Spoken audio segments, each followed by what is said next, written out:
Draga Lidija, vama i vašim suradnicama unaprijed čestitam na organizaciji ove međunarodne konferencije u Skopju i ovom vam prigodom zahvaljujem na pozivu Hrvatskoj udruzi poslovnih žena Krug, koju sam na čelu od studenog mjeseca 2023. godine.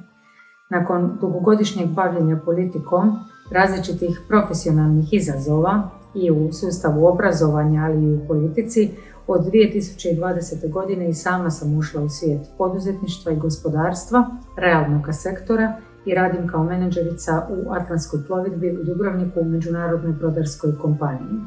Posao možda nije tako svojstven ženama, ali mi smo žene snalažljive, hrabre i odvažne i vjerujem da se u svakom okruženju možemo jako dobro snaći. Vjerujem da će ova konferencija donijeti nova poznanstva, da će graditi mostove između dvaju država, da ćemo proširiti vidike jer jedino zajedno možemo uspjeti u unapređenju položaja žena u svim segmentima društva.